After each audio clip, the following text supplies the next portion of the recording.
आपके समक्ष धर्म, जीवन, मनोविज्ञान, अध्यात्म से संबंधित वीडियो लेकर आता हूँ। क्या मुझे कोई बाबा बनना है? नहीं रे बाबा। तो फिर मेरा मकसद क्या है?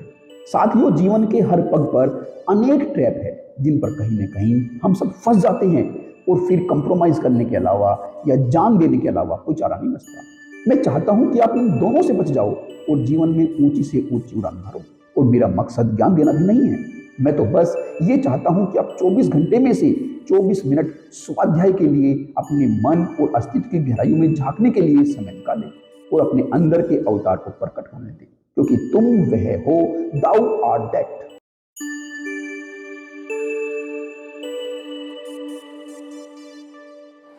साथियों नमस्कार। साथियों, आज की चर्चा में हम जो हमारे अंदर एक क्रोध का भाव होता है, जो एक निंदा की हमारे अंदर एक स्टेट होती है, उन पर हम बात करेंगे। और यदि हम इसके मर्म को ठीक से समझ पाए तो यह जो क्रोध और निंदा है, इसका कांटा हमारे जीवन से सदा के लिए मुक्त हो जाएगा। हम इस पर एक एक करके आगे बढ़ेंगे। आप साथ साथ मेरे साथ बने रहिएगा। तो साथियों, जब भी किसी दूसरे व्यक्ति के द्वारा हम एक ऐसी स्थिति में प्रवेश कर जाते हैं कि हमारे अंदर भी क्रोध का आना स्वाभाविक हो जाता है, हमारे अंदर क्रोध आग बबूला हो जाता है, तो वह एक घटना होती है। लेकिन वास्तव में साथियों, यदि हम इसको बारीकी से इस पर नजर डालेंगे तो यह एक घटना नहीं है। यह वास्तव में एक दशा है, हमारे चित्त की यह दशा है। यह क्रोध का आना, उस घटना का हमारे सामने आना केवल एक संकेत है कि हमारे अंदर का जो बारूद है वह हमेशा ही वहां पड़ा हुआ है। बाहर की चिंगारी जैसे ही हमारे सामने आती है, वह हमारे अंदर का जो बारूद है वह सुलगने लगता है। साथियों, यह क्रोध की जो हमारे अंदर की जो दशा होती है, जो हमारे अंदर की स्टेट होती है, यह लगातार बनी रहती है।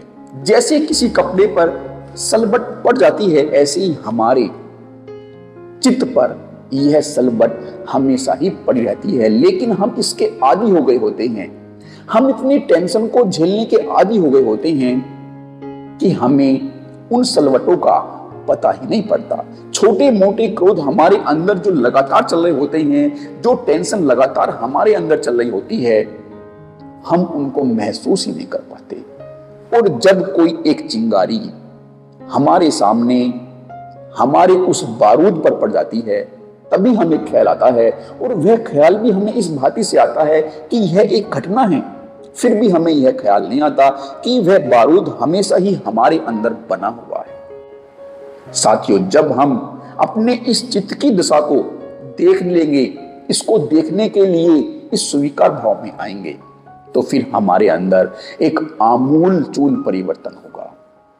और वह परिवर्तन यह होगा कि हम दूसरे व्यक्ति को भी उसके स्वभाव में देख पाएंगे। जैसे हम अपने चित्त की दशा को देख पाएंगे, हम देख पाएंगे कि यह हमारी जो दशा है किस वजह से है, यह सलबट हमारे चित्त पर क्यों आई है। हम इसको ठीक करने का प्रयास करेंगे तो फिर हम यह भी जान पाएंगे कि समाज में इतने संघर्ष, इतने कॉम्प्लेक्सिटी के बीच हर व्यक्ति के चित्त पर यह सलबटें आ जाती है। ये उनके स्वभाव बन जाते हैं। किसी के स्वभाव में वह दशा जड़वत हो जाती है, किसी के स्वभाव में वह लचीली रहती है।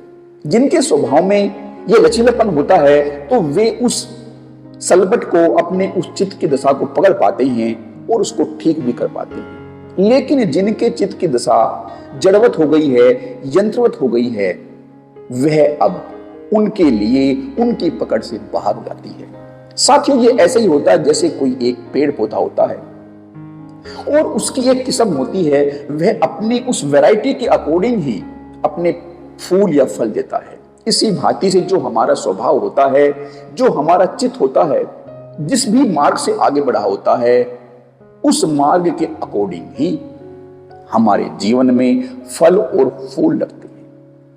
यह हमारी नियति होती है।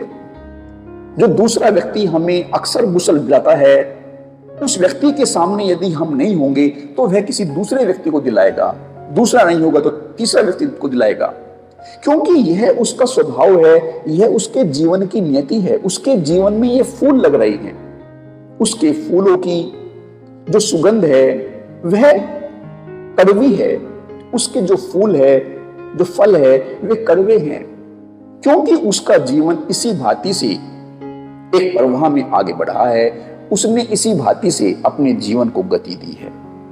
तो जब हम इस भांति से हर व्यक्ति के स्वभाव के अनुसार उसकी नियति को जान लेंगे तो फिर हम तथाता की स्थिति में आ जाएंगे, और ऐसा करते करते हम हर व्यक्ति के स्वभाव को बारीकी समझ पाएंगे और यह जान पाएंगे कि हर व्यक्ति जो बर्ताव कर रहा है वह उसका बर्ताव उसकी प्रकृति के अनुसार है।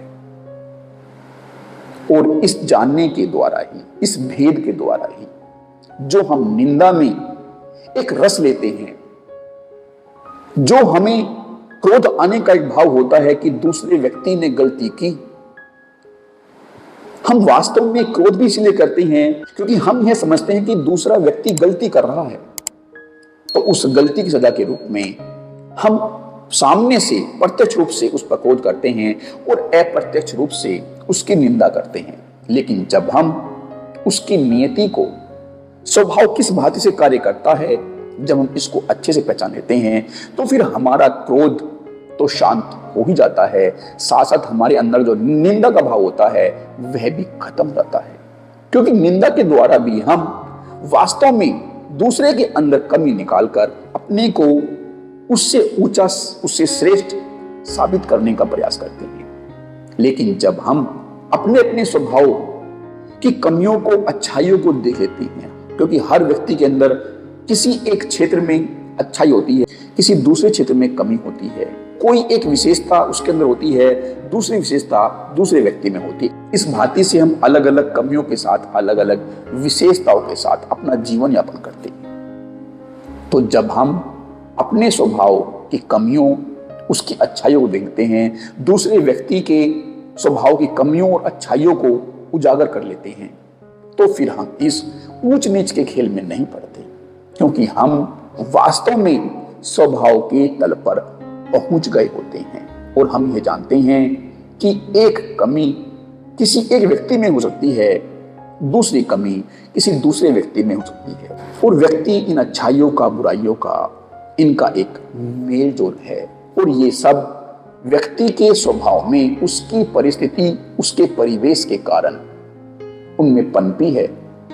तो जब हम इनको इस भांति से, इतनी गहराई से देखते हैं, तो हमारे अंदर का जो क्रोध है और जो हमारे अंदर की अशांति है, जो हमारे अंदर निंदा का भाव है, वह अलविदा हो जाता है। मैं उम्मीद करता हूं कि आप इसको इस भांति से देखने का प्रयास करेंगे। इसी उम्मीद के साथ मैं आप सभी से विदा लेता हूं। आप सभी का मेरे से बने रहने के लिए बहुत